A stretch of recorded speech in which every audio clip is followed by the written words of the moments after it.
Okay.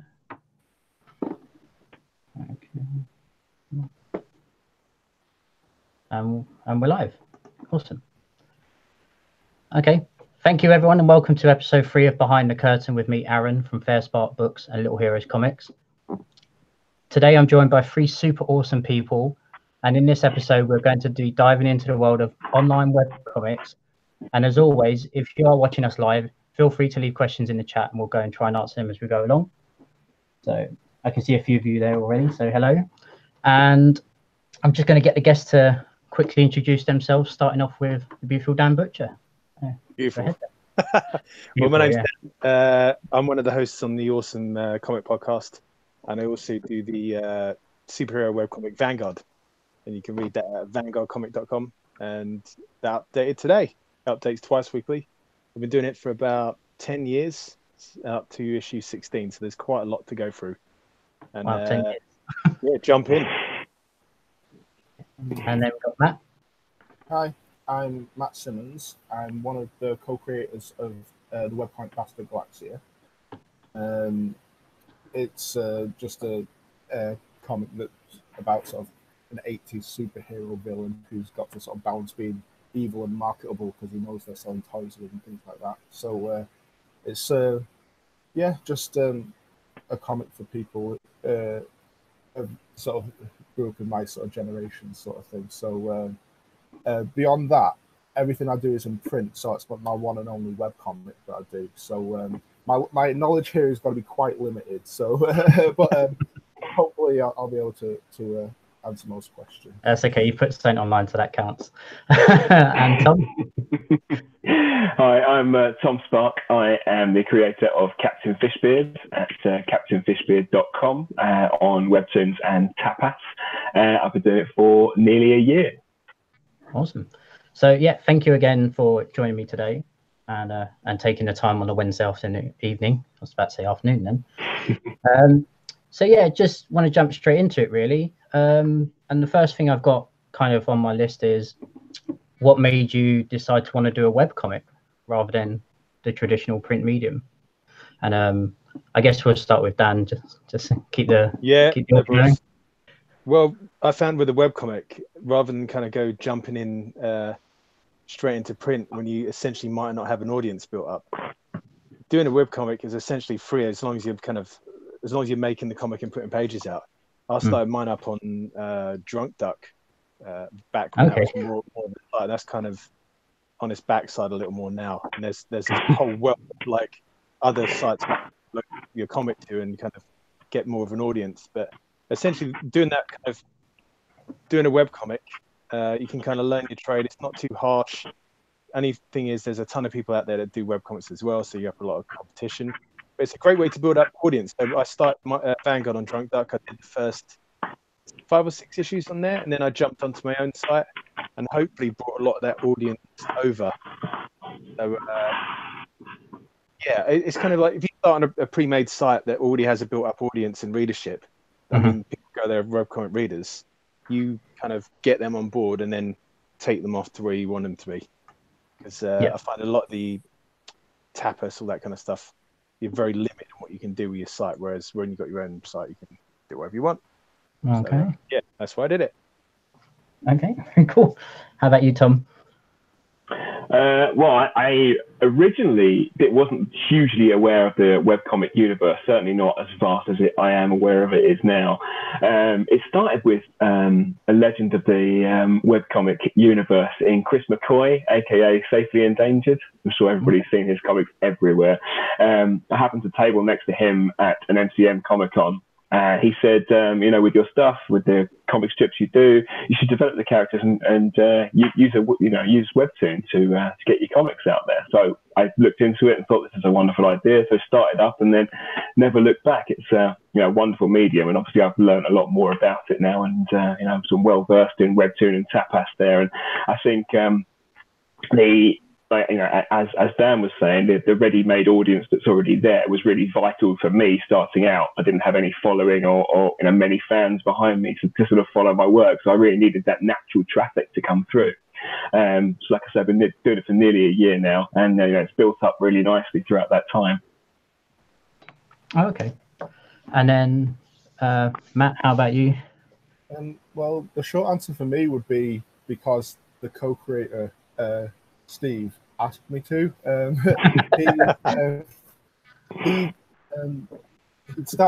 He wanted to make a comic, and he knew that I made comics, but I'd only ever worked on print comics. But Steve and I had worked together on a few other things, so he asked me if I wanted to come on board. Like I said, it's like, the concept of the webcomic was just both what we were into, so we thought we'd work well. It was a project we'd work well together on.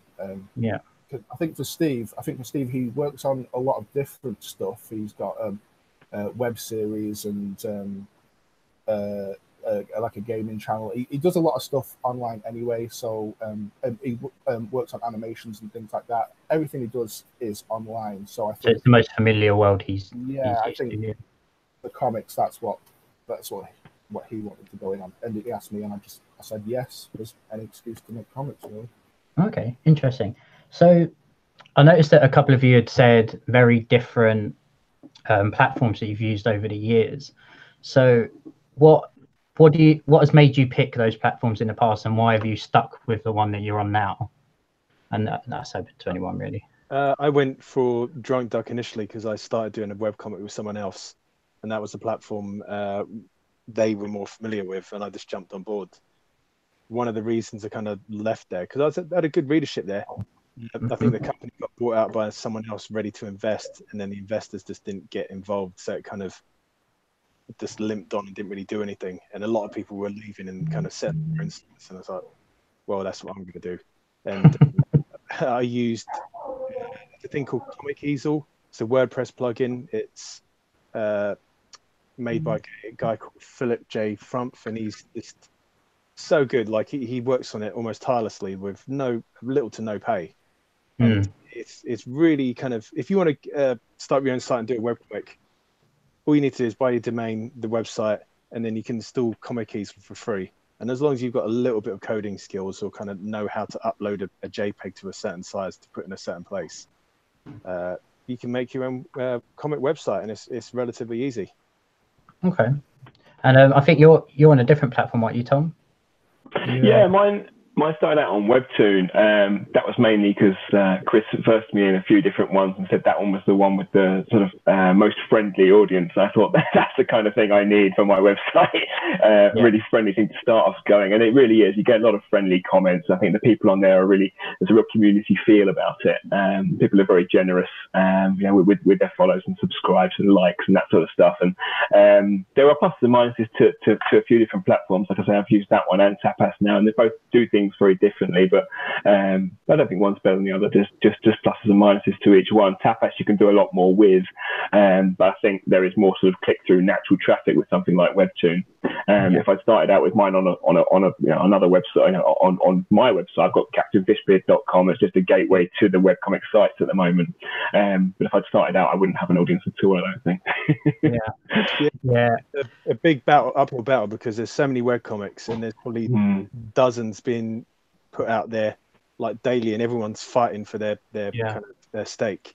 If you you go on top webcomics, and it's just rafts of great comics, and trying to kind of go up against them, work cut out for you.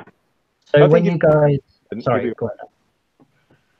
when you guys moved from your first platform onto your one that you're currently on, did you see your readership come along with you, or did you see a big drop, or when you first moved over? Personally, I haven't yet. I've only set it up on Tapas about a month ago. That's growing slowly, but it is growing. I think it's because I'm putting out the older comics on Tapas that have already been on Webtoon, so I think people maybe don't want to see the same things all over again, maybe. Yeah. Well, I was fortunate because when I moved over, I had like a lot of material. So what I was doing, I was updating 5 days a week for months till I got sort of current. And when you're kind of giving that much traffic and updating that regularly, it kind of attracts that's brilliant. people. And they're kind of invested in the story, and they're away. I think I drew over a couple of kind of long-term readers, but I've read a lot of stuff recently about marketing, and you kind of hold on to that core audience and the core readers. You kind of can't go wrong. Yeah, those people will find you wherever you end up, so it's normally quite good. I know, Matt, I noticed that your website was WordPress as well, the same as Dan, and I know that your colleague was the one that set you up. So he set it up. I couldn't set up a webcomic. Yeah. I'm really so I won't put you through the pain of trying to answer why you chose that one. That's why I worked hard making physical comics. Like I couldn't. I think the best I could do is probably something on Instagram, which I think, you know, in its own weird little way, it can work as a webcomics platform. But it's that's about the range of my skills. But Steve said, you know, it was just sort of he found it the most user-friendly interface. He said it was the easiest one that he looked at, and that's just what he went for. So Dan, Matt Strott in chat just said, is the plug through WordPress.com, or is it like a downloaded plugin, etc.? So is it a plugin you install, right? It's a plugin, yeah. You kind of install the WordPress stuff, which is relatively simple, depending on who your kind of provider is. But I think it's a couple of button clicks. You go into, there's a plugin section, search for Comic Easel or Comic Press. I think Easel is the most recent one. You click on that and it installs, and it's, if I can work it out, you're going to be all right. It's not too difficult at all. Okay, brilliant. I keep getting distracted. I've got Tony Esmond sending me pictures of screenshots of the chat. That rascal. Speech bubble. So I knew he said he was going to join and start being a pain. So I'm seeing difficulties on the phone. So so obviously doing a webcomic is obviously totally different from doing a print comic. So do you guys approach your page layouts different? Because I know from experience of reading various webcomics that some places don't stick to a traditional page layout. They have like an endless scrolling kind of feel. And so I'll open that one up to you guys. What kind of layout have you chose to go with, and for why? I'll take this one. And mine's literally just a print comic online. Yeah, fair enough. So I work for print and save down for web, which I'd recommend any kind of artist doing, work in high res and save down. I'm sure most people know that, but if you're kind of starting out, definitely kind of work high res, save down. There's so many kind of great formats, and I feel like webcomics is always still finding its feet. There's a couple I follow that essentially over 5 days they post up a panel a day, and you're just kind of clicking through, and it's almost like an animatic. I really enjoy the endless scroll ones. Some of them are really well designed. What I'm not too mad on is when they're literally like, say, print pages and they're stitched together, and sometimes it works, sometimes it doesn't. But I feel like when they're purposely made to be endless scrolling, sometimes they can be fantastic. Yeah, I totally agree. Yeah, no, I was going to say I read one earlier, a couple of weeks ago, that actually used that endless scroll as a way of doing the anticipation and the reveal of some of the jump scares. So it was a really good way of doing it, which obviously is a lot harder to do when you're in a traditional method. I think that's a really good point, because you can, when you're writing for a comic, you can do, that there's certain techniques. When you turn the page, that's the shock. So as soon as you turn, you get the climax at the end of the page, you turn it, and then you've got the surprise. It's probably a name for that. I don't know what it is. Ask Matt Garvey. But now, online, you have to move down the page, and it's a different way of doing it. So the first few of mine were print pages just uploaded to Webtoon, and they would kind of look a little awkward on there. But so I've kind of had to adapt the style. So it works on a scrolling basis. Like I said, there's kind of less detail on each one, but they're not sort of boxes anymore. They're sort of things floating in space, and you can sort of, as I've adapted that, you can kind of make lots of different, more interesting styles as you go down the page and fade in and out of things. So yeah, I think there is definitely a difference in working in the different formats. Yeah. Okay. Yeah, and I was going to say, Matt, that I noticed your one is the same as Dan. It's very much a page per release. Yeah. I feel like that affects the way I'll approach a page differently to when I do my print comics. I did my first print comic a couple of years ago. And then Steve asked me to start working on Galaxia with him then. And so I started working on Galaxia after that, and I did the pages in the same way, And then when I went back to making a print comic after working on Galaxia, I found my sensibilities have kind of changed quite a bit just through working on a webcomic. Because you post one page at a time, I think you're more aware of this could be the first or only page that someone looks at. Okay. So you kind of want to, or people come to the site for that page of the week, and you kind of want to give them something substantial. You don't want to sort of just be like halfway through a conversation and people might not get it. So I find, I mean, it works differently for different comics, but I found like every page that I do, I want to have something visual or some kind of gag or something significant that's going to be like, if that's the only page that they read, they can get it. Whereas when I'm doing print comics, people bought the comic, you can take them through it kind of at your own pace, and they're not just going to read one random page and judge it on that. They're going to look through the comic. So I think that's how it affects me differently. That's a good point, Matt. Like designing pages for webcomics, I've mentioned this before, but essentially it has to be its own entity and live and breathe on its own. So you get the start and beat and the end. Having conversations split over 2 pages in a webcomic doesn't really work, because you're reading one week and you might be reading another one a week later. So any kind of understanding is totally broken. You have to kind of flick back between the two to get it. So I always try to end my pages on a kind of a cliffhanger or a reason to come back to the next one, which can be tricky at times, but once you do it for a little while, it's not really an issue.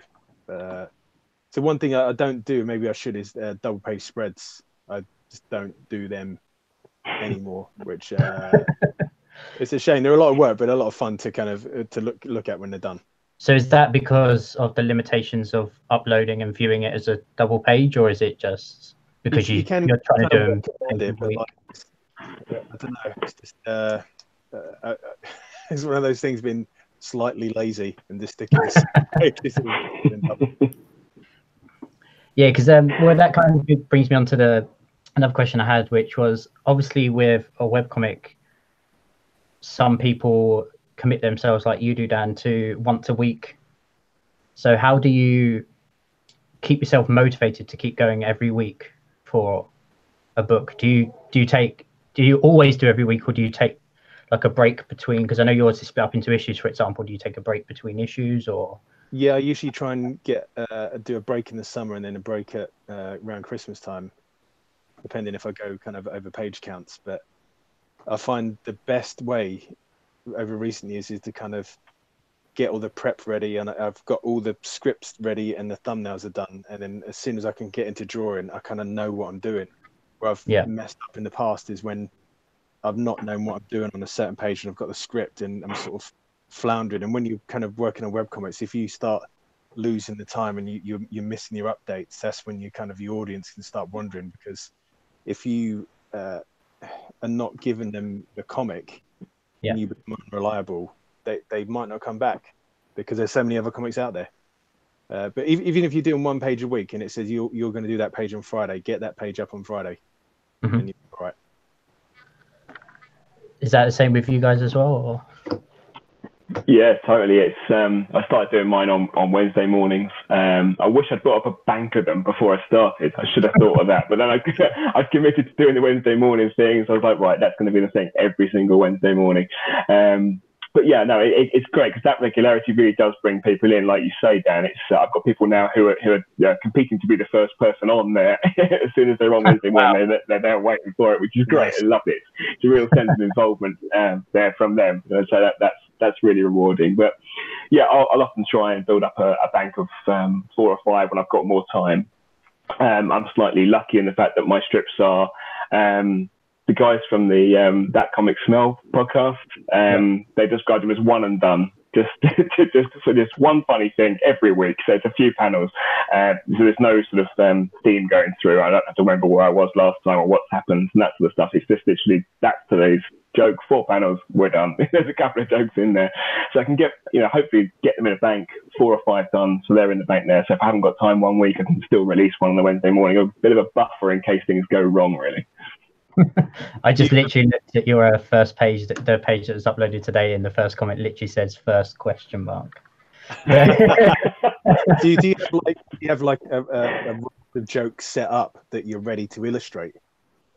Yeah, I'll try and write them out. Yeah, there's a list on the notes thing on my phone, so that with all the script written out before I'll sketch it through, and then that'll lead me through into what the scenes are going to be from there on in. Okay, that's interesting.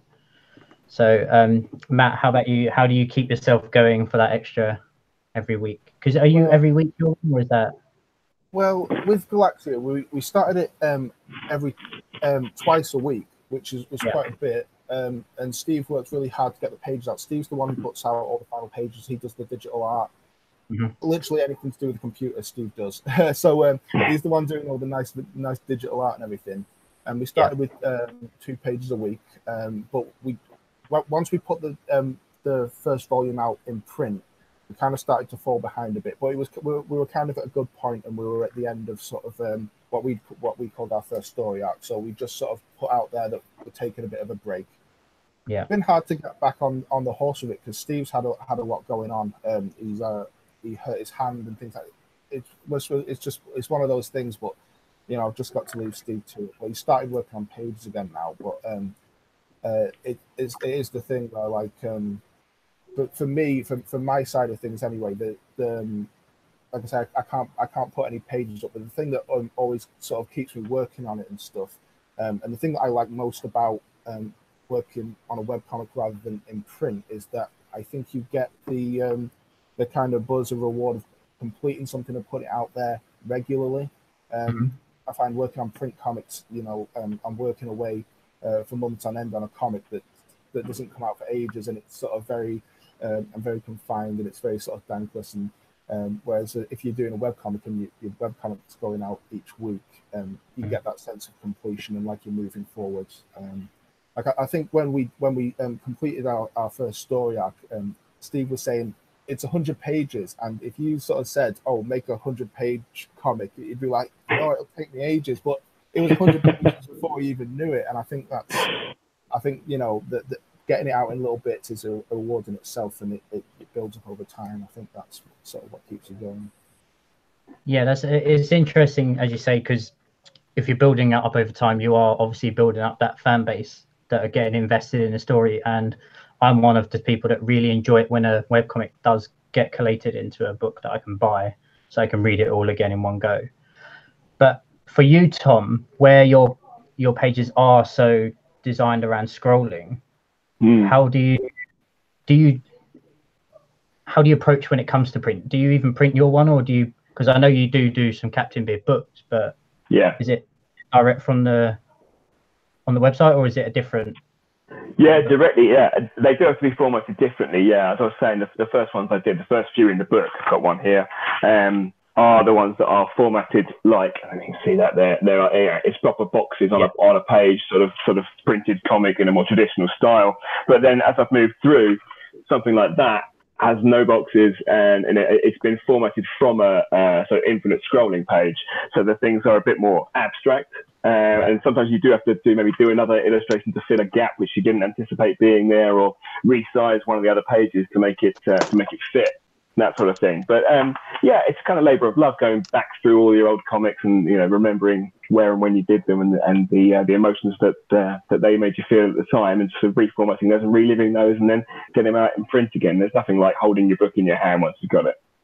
Of course. So do you guys ever find yourself rushing to get a page out and then compromising on certain aspects to get it out, or do you just hold back and wait and then? No, there's loads of times I've put up a page which I'm not entirely happy with. I'm not sure if any comic artist is ever happy with the page they end up putting at the end. It's kind of always like, well, that's as far as I can take it. But there's certainly times where I've kind of like it's late on the night before I'm posting the page. It's like, I'm fucking done with this. This is going to be it.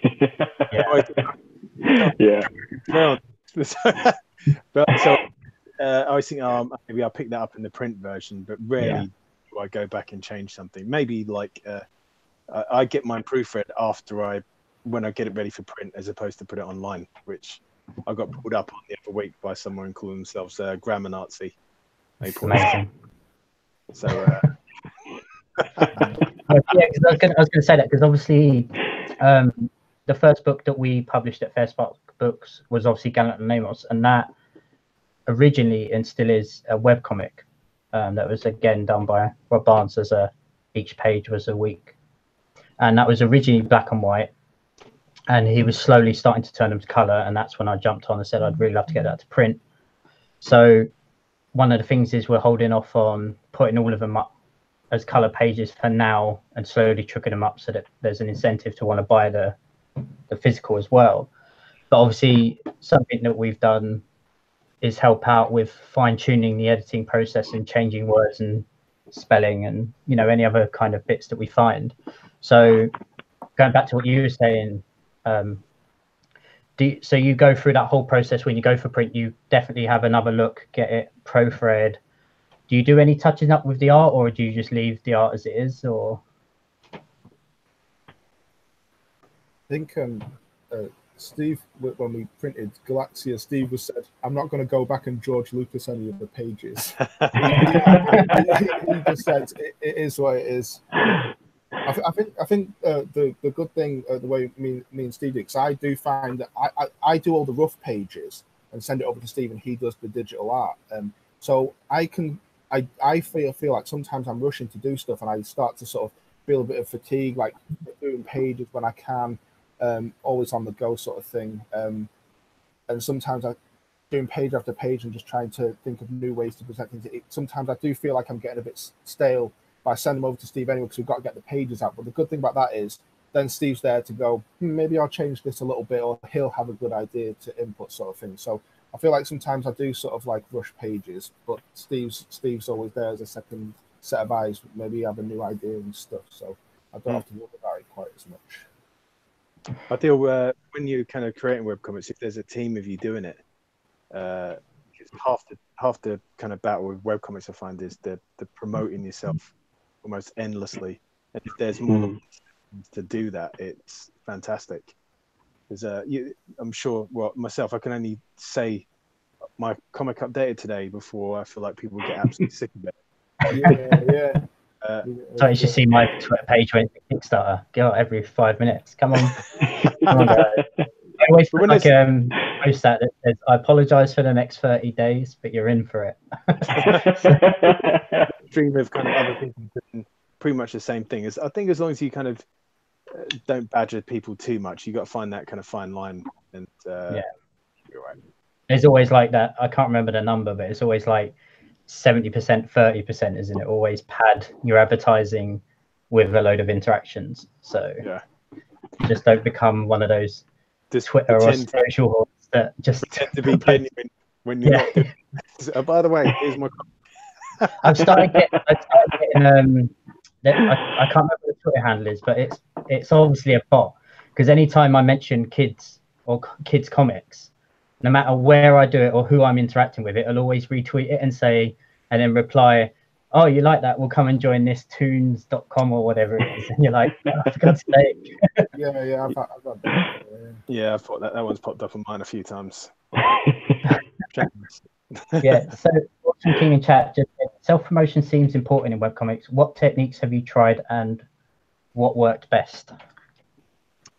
I'll definitely think about joining I can't think of the word now, but when there's a load of comics that come together online, webcomics, they have similar themes, a collective, that's the word.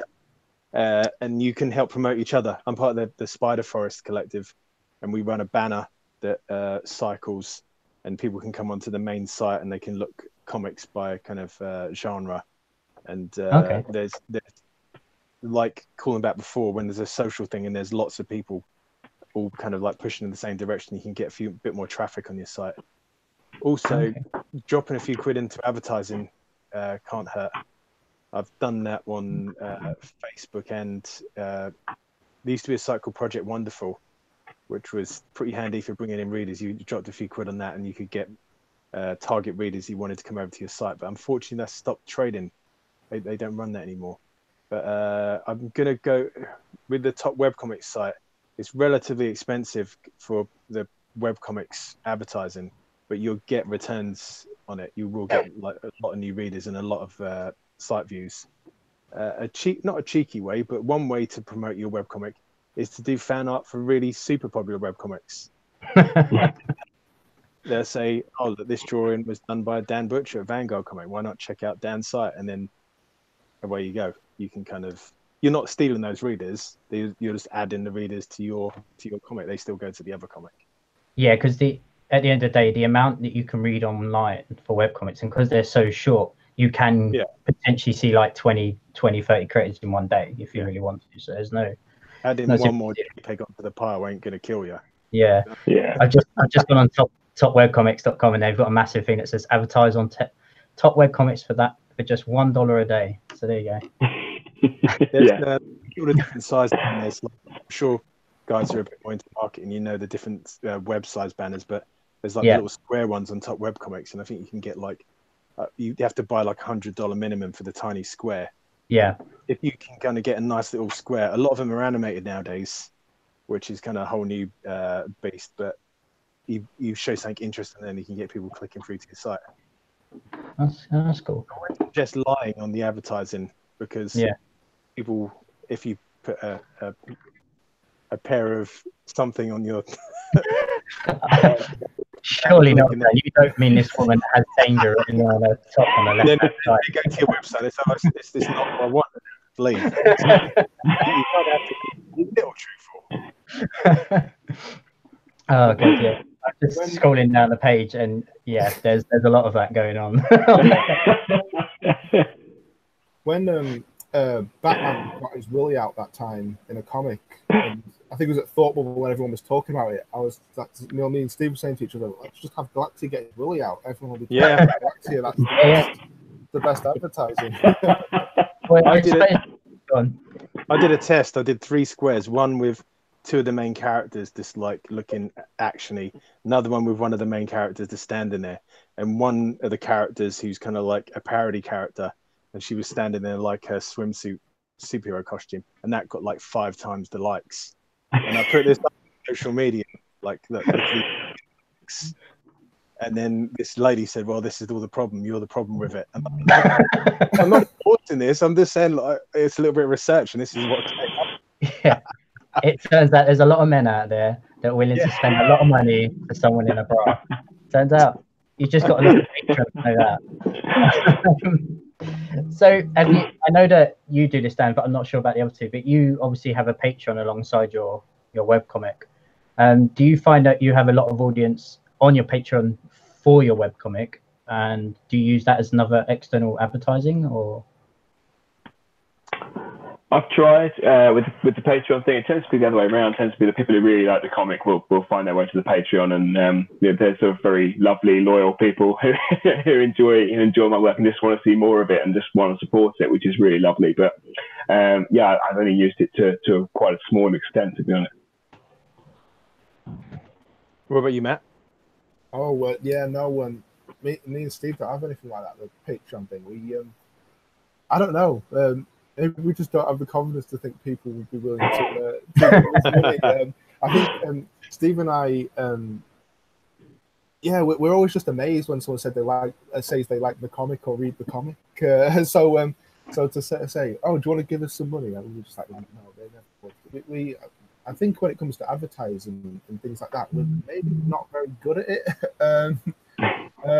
We do try stuff, but it really gets us any more hits for the site and things like that. So it's sort of Patreon and things like that. It seems like a lot of effort for what we imagine would be quite a small return.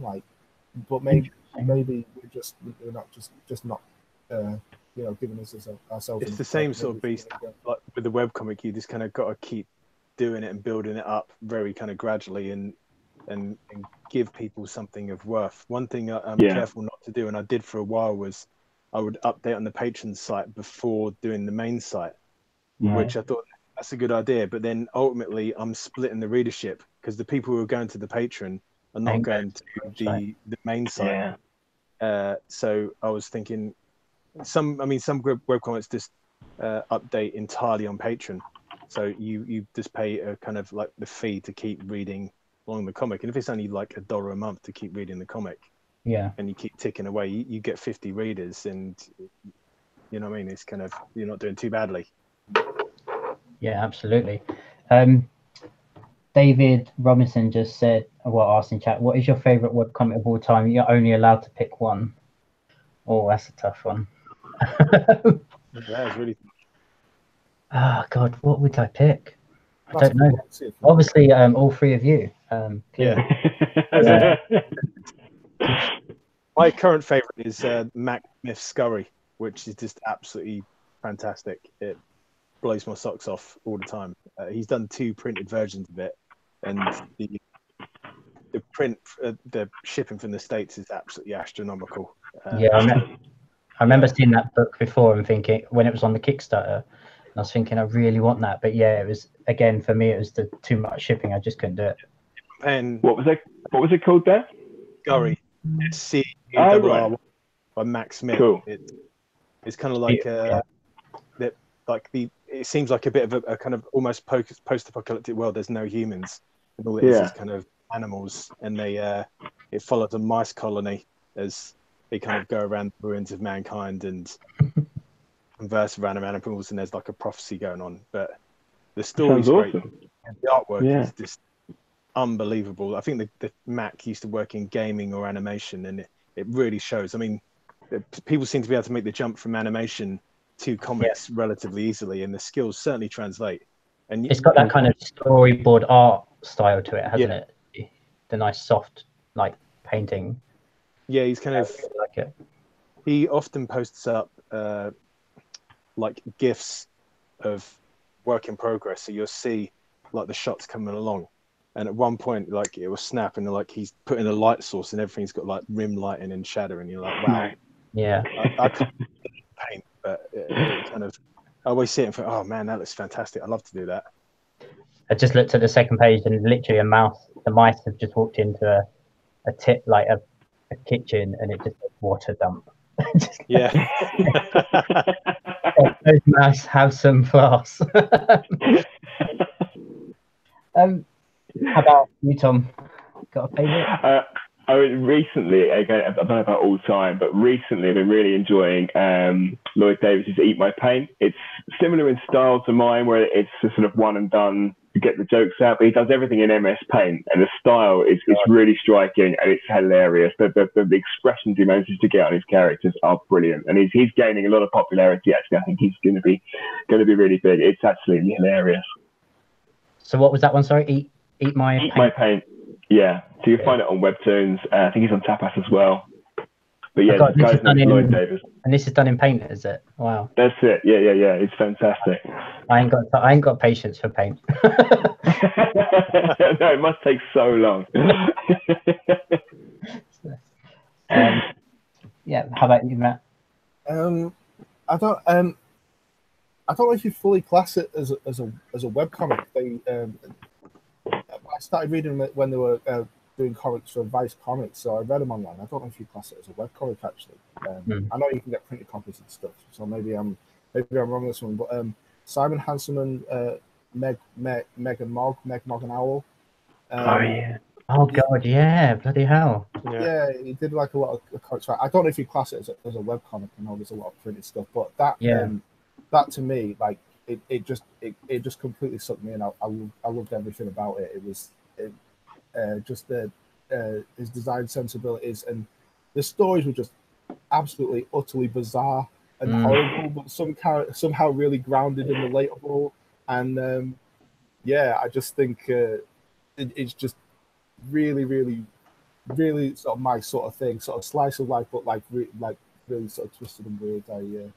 Yeah, it takes you back to being very young, those books. Yeah, I've got a few for my little girls, and you think what he's doing and what the kids' books it contain is quite different.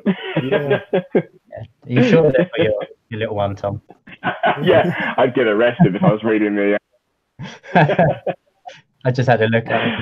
I'm going to the website so I can remember to put them in the show notes, and it's just so bizarre looking at these Meg's Eggs, Meg's Castle, and just thinking, oh god, I remember all these terrible jokes and drawings. It was amazing. Well, another thing I wanted to actually ask you guys is, I wish I'd have remembered what this website was, but I saw a webcomic the other day that animates certain panels. And for life of me, I can't remember what it is, and I'm really frustrated about it. But have you guys ever toyed with that idea yourselves, or are you happy with just static images now? Or I've put a couple of animated kind of little bits and bobs as kind of full page promos, but I don't know. The only concern is that I always think of when I put this into print, if it relies on a storytelling technique that I wouldn't be able to kind of, it works online but doesn't work in print. That's why I would kind of discard it. So where I have a kind of, there's one page where I've got like a fake website and it gets hacked by one of the hacking groups within the storyline.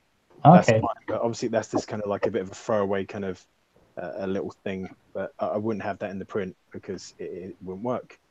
But when you got the comics that are essentially they're webcomics and not print comics, you have those panels, they're fantastic. Some of them are absolutely great. Yeah, I remember Thought Bubble. There was that company that had done the comic with the augmented reality app, hadn't they? Did anyone see that? And they had like the little you downloaded their app on the phone, and then as you walked around the convention, they had like big QR codes on like posters. Wow. And you scanned it in and it would like bring a page out and it'd be moving and it brought it into the space. It was really, really cool. So I recently backed one on Kickstarter that I think should be kind of finalized relatively soon. It's kind of a cyberpunk one. Oh, that'd be cool. The name of it. But that's like another augmented reality.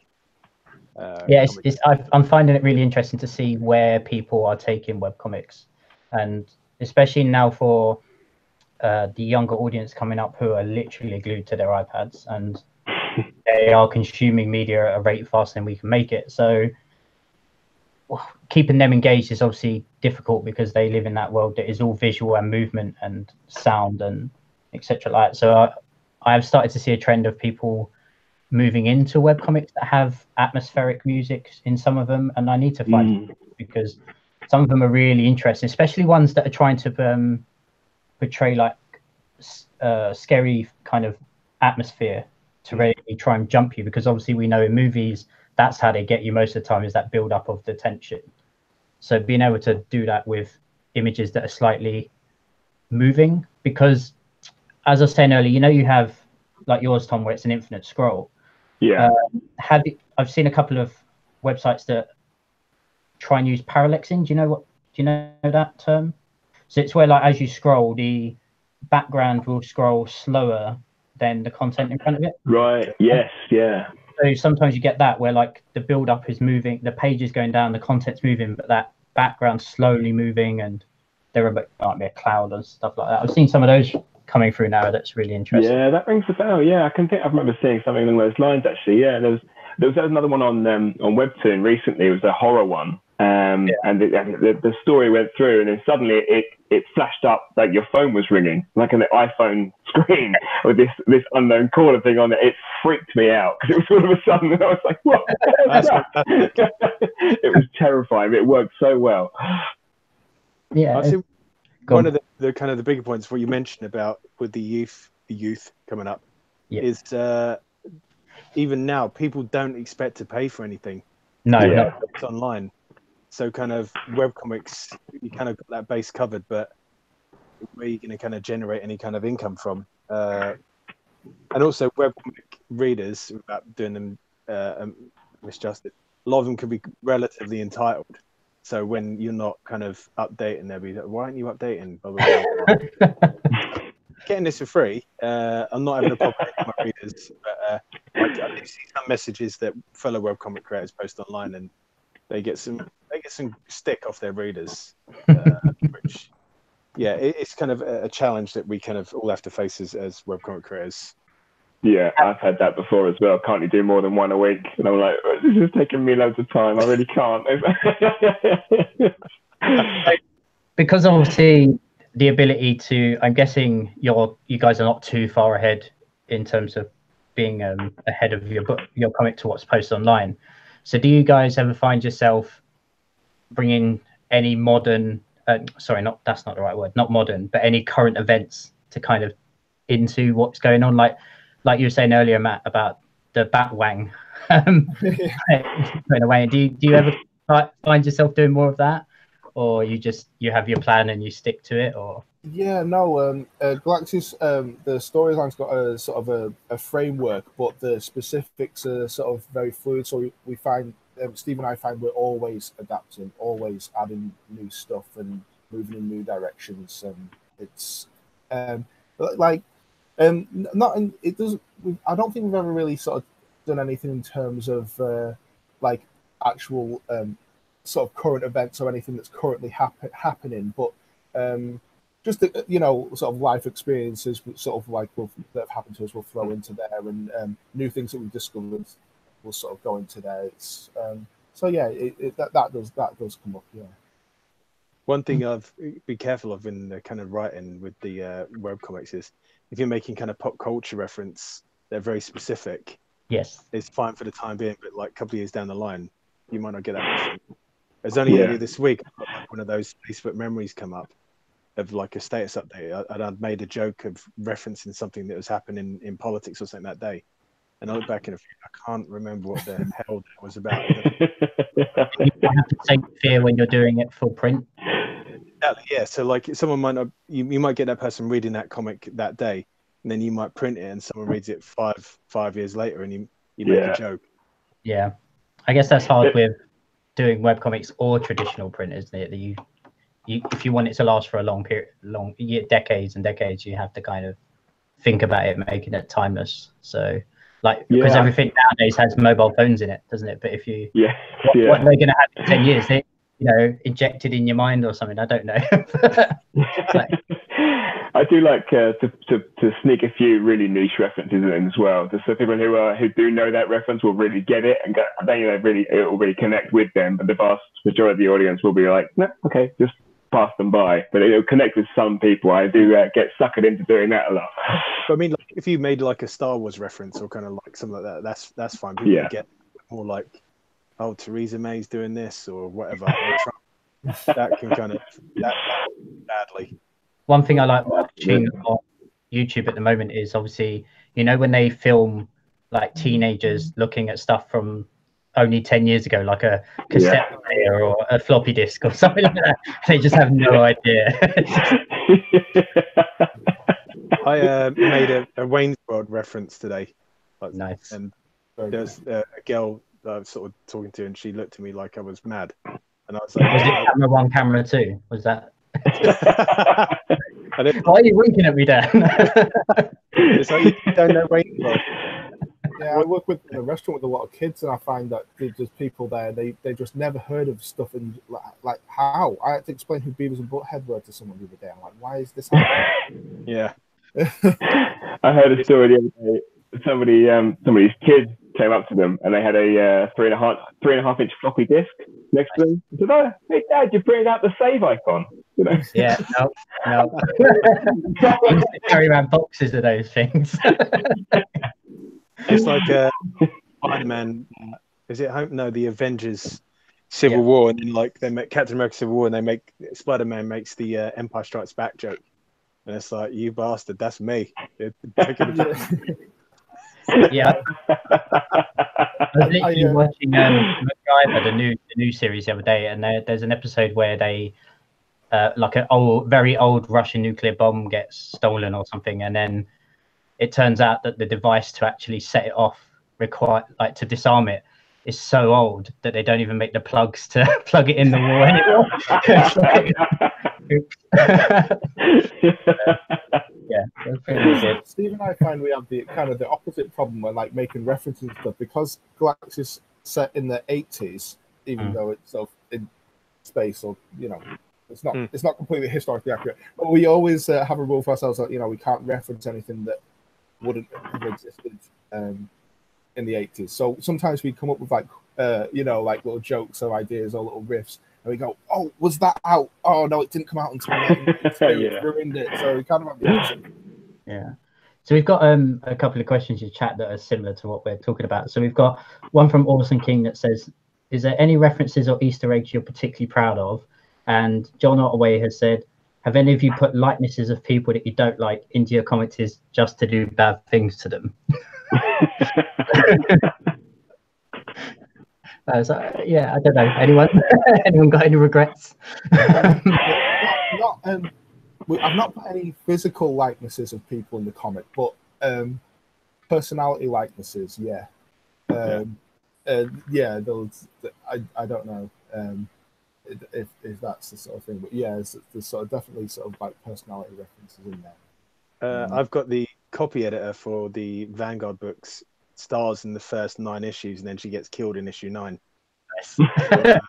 Did she stop working for you at issue 10? Was that the... No, I've got actually in this character called Otto, which is kind of after John Ottaway. So yeah, that's you, John. Is that why he asked the question? Is it? I don't know. He's trying to get out of you whether you put him in as a bad thing or not. You have to read it or not. So how about any Easter eggs? Have you guys hidden anything in? Even if I think we should open that question up a bit to even have you hinted at something from a few issues before you've even done it and no one's caught hold of it? Or do you find that people on the internet are very analysing and figure things out quicker than readers? There were certain things in, obviously my comic's based underwater. So there's a lot of fish puns and the early stuff and that sort of stuff before I got that out of my system. But one thing that kept going back to me, and I had to put it in eventually, was always a big fish, a little fish. And I always wanted to follow with cardboard box because of the dance. Again, reference not everyone might get it. But anyway, I had to just do it in the comic just outright. But so it's a little bit more subtle than that. But after that, I felt a lot better just getting it out of the system, even though it might be a little niche. I love that reference. Good, thank you. I've got there's a couple of characters that pop up very early on in issues that pop up in the late one. They're only kind of like background characters. And it was something that Valiant Comics used to do in the day, like they'd have some character or a couple of panels, and then 15, 20 issues later, they'd be like, "Oh, it's me, I'm back," and they were like, "Where the hell do you come from?" It's like, "Well, look back and do whatever," and there I am in the background. It kind of helps us to put these little Easter eggs, as you say, in through, and it gives the illusion that you know what you're doing.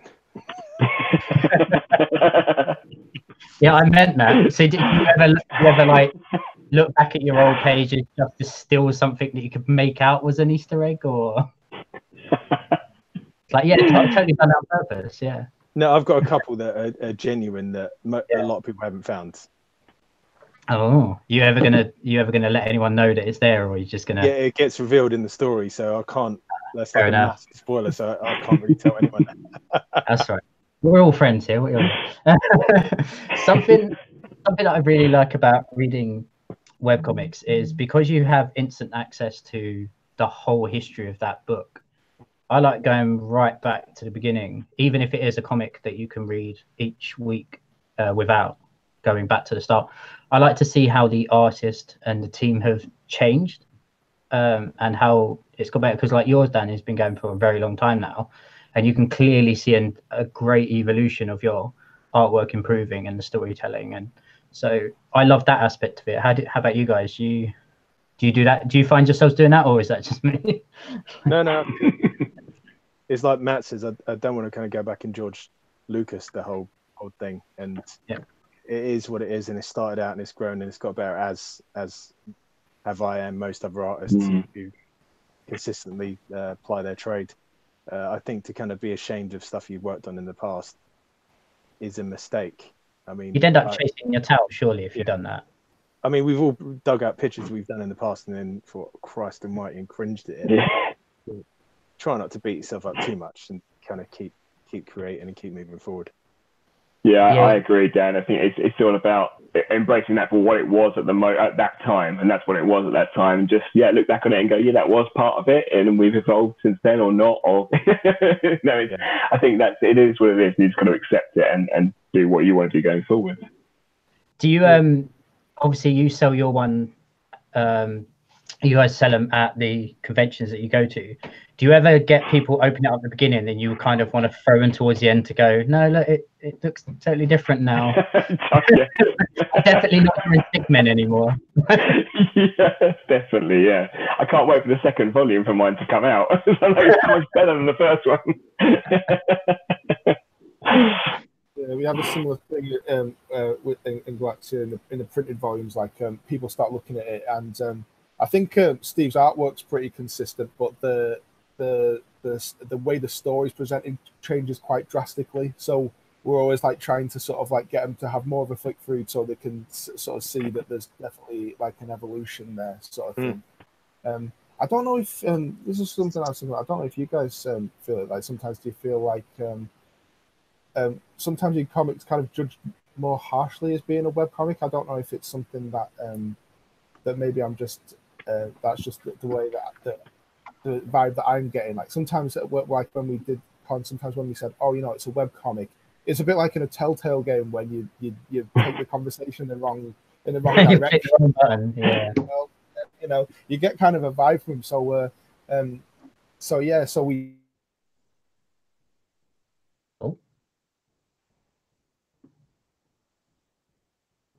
Have we lost Matt? Matt's still there. You done? Well, I'd say one of the things kind of Sam, from what Matt was saying is webcomics maybe have got a bit of a poor reputation that's kind of changing as we go forward, because you can online anything and everything, and that's great, but also the bad point is you can put anything and everything online. So like there's a lot of detritus. That sounds really mean. I don't mean it to be, but everyone can have a say, but maybe not everyone should have a say. So yeah. So yeah, I think there's definitely a stigma attached to webcomic rather than comic. You say I'm an artist on a comic, I know you say I'm an artist on a webcomic. It gets a different reaction, I think. I'm not really sure why. Okay, so yeah, do you find that welcome back, Matt. Oh, right. We love you. We just carried on when we were just saying about the stigma for doing webcomics over normal comics. Do you guys find, because, well, I don't know if you all have this, but do you all have comments turned on your weblogs? And do you get a lot of comments on them? And do you get, because I know what the internet's like, do you get a lot of mean ones, or do you find that it's very balanced, or either? Yeah, I had comments like on approve only, but then if you want your kind of readers, I found if I want my readers to start engaging with one another and talking to one another, having a delay where I've got to constantly jump on and see if that's okay, and most of the time they were. 99 times out of 100 they were fine, and most of the time now I just let the comments go whatever, and look back at it in 5 days and realize that someone's posted something horrific. God, it's not a problem. Well, you're getting people like Grammar Nazi, so maybe he'll just find all those I's you didn't cross or did cross. If he goes through the entire company's head by the end, because there's so many errors on the webcomic. It'll be good because you'll be getting views to all those pages. You'll be getting interaction on those pages. So Google's going to love you. So just let him do it. Well, Danny, to try and make you feel better, I was at a con with my printed book before somebody pointed out to me that where I was supposed to write seahorses, I'd written seahorse. Nice. So that missed the check. I don't know if it did miss the check or whether someone left that in. Yeah, I just went, that's funny. Okay, I'll leave it. About webcomics is there's a spelling error, this re-upload, and yeah, exactly. So do you find yourself re-uploading often, or is it just like you say, it's done, it's up, there's sometimes when it's if there's a really egregious error, I'll change it.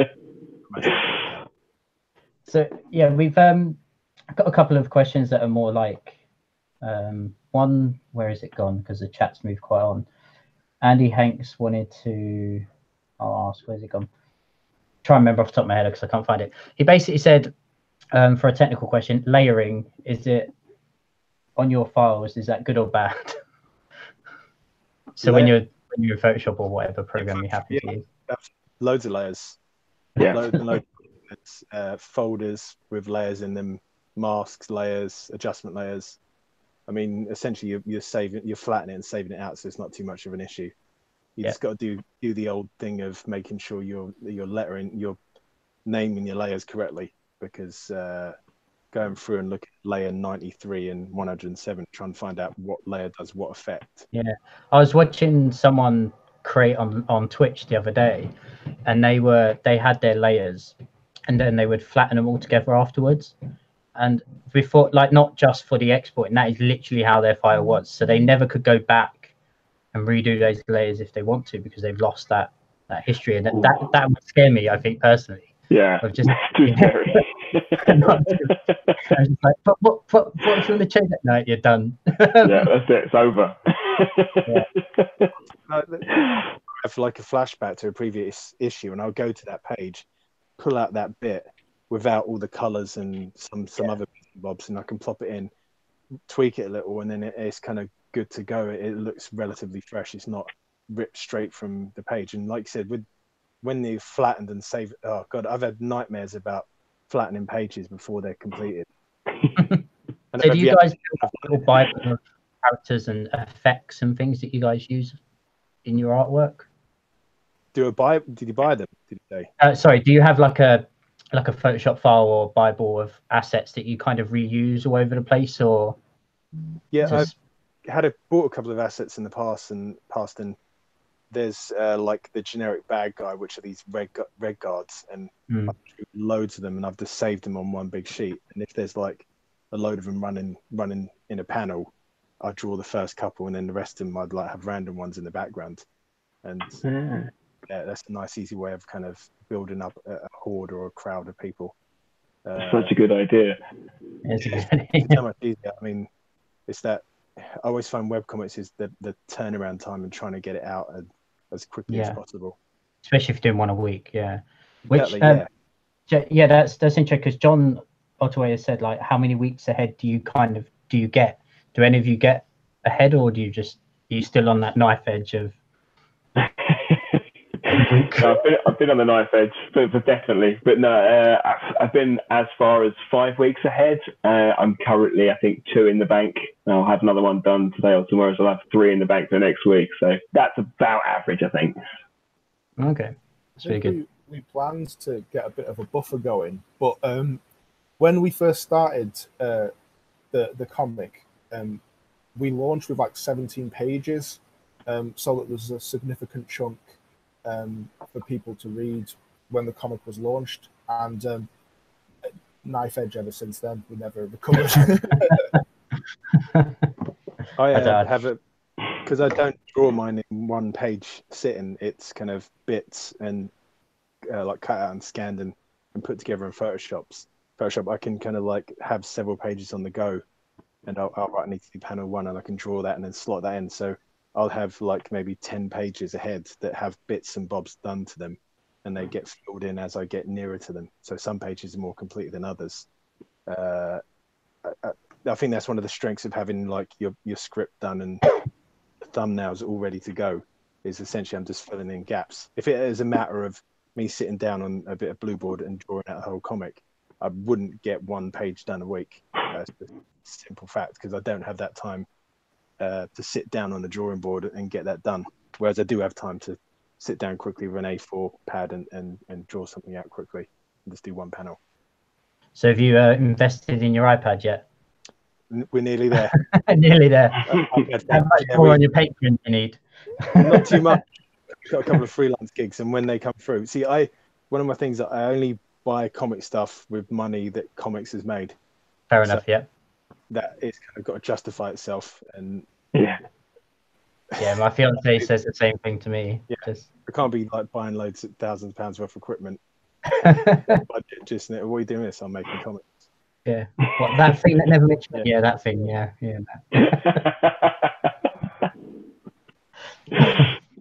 Oh, brilliant. Yeah, I'm running out of questions now. But I think it's been really good so far. I'll ask in chat one more time to see if anyone has any more questions. But is there anything that you guys think want to talk about that I haven't covered Well, I think I'd like to know that the guy's process. What sort of equipment you use? Obviously, we've touched upon the drawings and panels and things during the week. But actually, when you get down to it, are you using like a Wacom tab or the iPad, or what do you guys use? Do you want to go for it, Matt? Well, yeah. I don't know if I've taught myself down enough yet, but I'm really terrible with computers, so I really can't answer this question. Pencil and paper. The way Steve and I do the comic is, I'll draw the rough pages and send them over to him, and he does it, makes it look really good in Photoshop. He's the one with all those skills, sort of thing.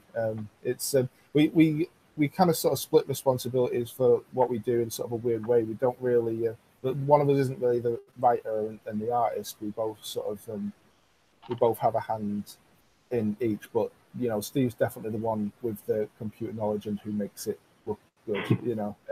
So I couldn't tell you a single thing about computer. This is the first time I've been on a web chat. I don't own a computer. So that's you in someone else's house, Matt. Do we need to? Yeah, I'm probably better off. But yeah, this is probably the most I've interacted with a computer in a long time. So that's yeah. I'm sorry. Well, that's a good place to start. So it's weird that the comic that I'm best known for is a webcomic because, yeah, like really, I'm just. I get lost on the Instagram app. That's a rabbit hole for many people. I won't worry about it. Yeah, definitely. I work sort of traditionally with. I've got a piece of paper here with it on. So like drawing in red, inking in black, scanning it in, popping into Photoshop, and then colouring it there. And great. Most of the work's done in Photoshop. The idea. Yeah, I saw your video the other day of your sketch on Facebook. That was really good. Actually, yeah, I'm trying to kind of get a screen recording so I can kind of show a bit more about like how I do stuff in Photoshop, because I think people are interested. I love seeing how people work. Yeah, I love that as well. They're really good. If you I'm hoping to do some more because obviously these talks are going to be different aspects of behind the scenes kind of stuff. So having people on talking about Photoshop in particular is something I want to do, and obviously Clip Studio and stuff like that, because they're totally different workflows. So, and I know that everyone's always got questions about what to do when you first start up in those programs as well. So there's definitely something I want to touch on along there. We've got a couple more. John Otway said, how far ahead are your stories mapped out, either written down or just in your head? So obviously you trying to get your buffer zone in terms of getting your artwork, but how far ahead are you in your story planned out already? Steve and I have like I said, like the whole story planned out. And like the particulars are still really fluid, but we've got like it's not always going to move at the same pace. But our first volume takes place within about a week, but we've got literally within the story like years worth of story. It's not always going to be like one volume a week. That'd be ridiculous. But the story is sort of like quite expansive. We really this one. We're just, excited to get to the end of it. I guess that's one of the things that keeps us going. We sort of, we've got like a big map that we want to sort of like explore, sort of thing. That's where we're at. Okay. How about you, Dan? Because are you working your whole issue planned out before you start it, or? Always like the issue planned out, and I've kind of got the end in sight. It's traveling there slowly. God knows when I get it finished, but there is an end in sight to the story, and one I'm aiming for. So hopefully that'll be done before I'm dead. That's the that's the goal. Otherwise, I'll have to sort of do a Tolkien and write extensive notes and get my family to sort of. No, you have to do. What's that other guy who just said you have to burn all of his unfinished publications? Oh, what was his name? They didn't do that, did they? The Discworld guy. What's his name? Oh, Pratchett. Yeah, Pratchett. Yeah, he's like, Will was like, you have to literally burn every last thing that I haven't finished. Whereas that chap who wrote Confederacy of Dunces, and he only got famous after he had passed away, and he's kind of, I think his mother had touted the book around, and that's a fantastic book. I just like the idea if I don't want anyone being rich off me when I'm dead. Having none of it. As long as you're not going around as a 20-year-old man find Darth Vader, yeah, you're fine, go for it. Yeah. Planning out, Don just followed that one up with as your stories progress, have you ever reached a part of the story arc and wish you'd done something slightly different or included something else prior to it? Have any of you ever hit that? No, I think it goes back to that kind of looking back stuff. There's certainly times when I've misstepped, but rather than kind of beat myself up over it, it's just to kind of keep chugging along, keep going forward, and just learn from the mistake. I mean, that's all you can do. I mean, in webcomics, you could essentially just tear the page down if you wanted to. Yeah, but... No, there'll be someone out there, Grammar Nazi will notice and he'll comment, where's page 22 gone? Yeah, John. It's something I worry about though. Like when I'm writing and stuff, I always do think like, what if I think of something that I can't fit in at this point in the story? But like, it's not happened to me, but that is always something that I worry about, having missed, coming up with a great idea that I really like and having missed the opportunity. It's something that worries me. That's interesting. Chaps, I own up the book.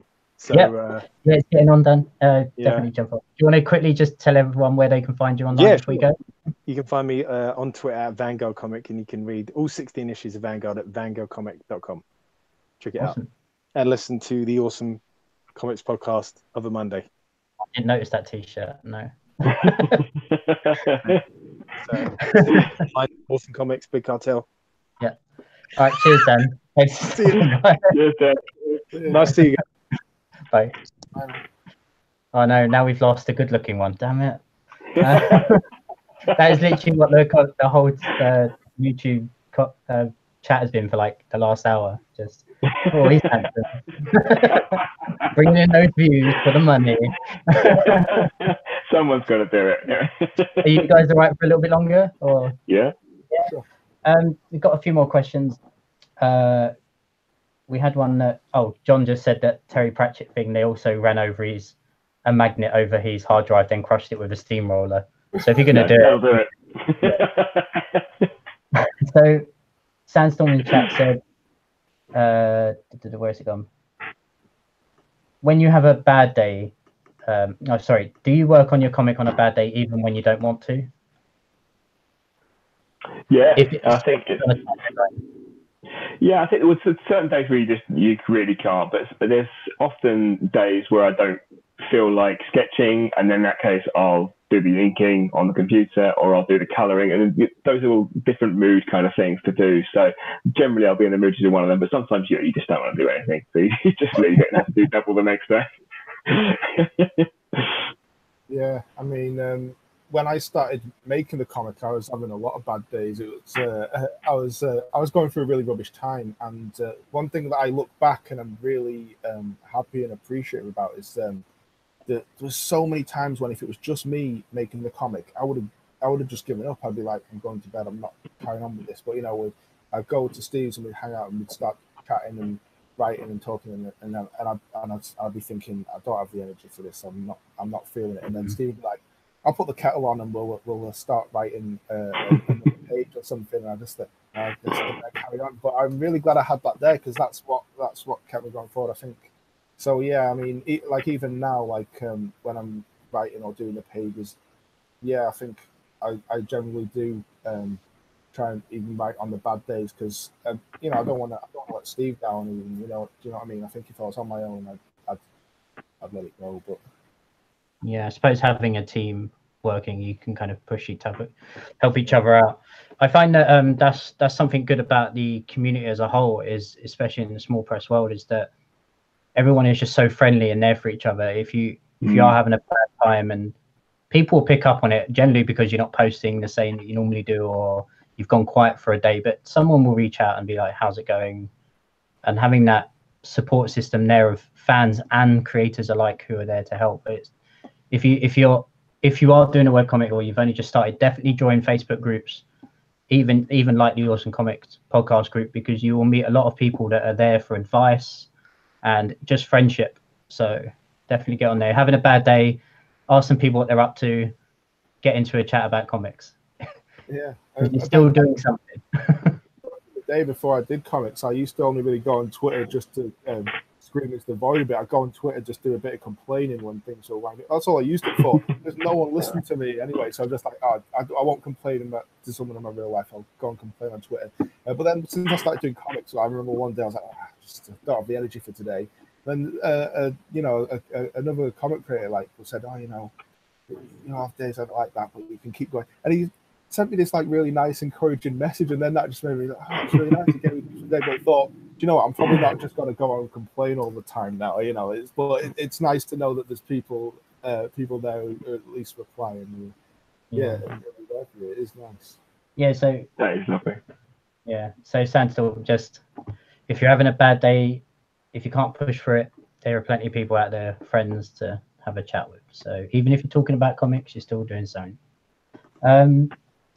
Ian Summers has asked, when you have to take a break and you don't have any pages in the bag, how do you handle that situation? So I know earlier we were saying about, or Dan was saying that if you miss something, you miss something, but you kind of want to try and hit that every week if you've promised it, because people will moan at you, it's for free. So what do you think on that one, guys? Have you ever missed a week? Have you missed it, or? Not yet. I mean, my challenge for myself that I set was to do the whole year. Every single week there being something there, and I'm nearly there at the year. I don't know what I'm going to do after the year. The motivation might be gone a little bit, but no, like I said, a lot of the readers are really, really supportive with that sort of thing. But yeah, what does worry me is that I am going to, at some point, want to stop doing Fishbeard comics every week and just move on to something else, do another comic. I've got lots of ideas on the go, so I want to do other things in the future. So there will be a point where I have to go, look, I'm taking a long break from this, and I hope that's okay. Doing Catbeard next year. Catbeard. Yeah, that's it. How do you know that? I'll fill your paper. I guess with anything, they are. Well, I don't know. Dan was saying he wants to do it until he dies, but I guess some webcomics have a finite lifespan, and I guess what would be interesting. I don't think either of you have done it because you haven't switched the story to a different online one. But I wish there was someone here who has, because that'd be a really interesting question to ask.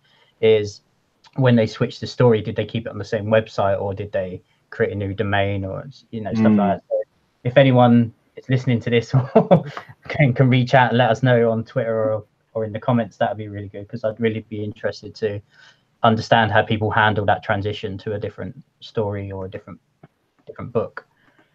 I think with missing days, me and Steve have missed quite a lot, especially recently and stuff. But I think in this day and age, and being online already as well, I think with social media and stuff, you can just reach most of your audience directly, and just say, we missed this, these are the things, this is when you can expect us to be back. So it's quite there's quite open lines of communication, and some people sort of say, when's this happening, when's that happening. We find that most people are really understanding, so it's not too much to worry about. I think a lot of it is kind of pressure you put on yourself, or you'll always, 10 people could go, oh, it's fine, but one person goes, hurry up, and that's who you sort of listen to more.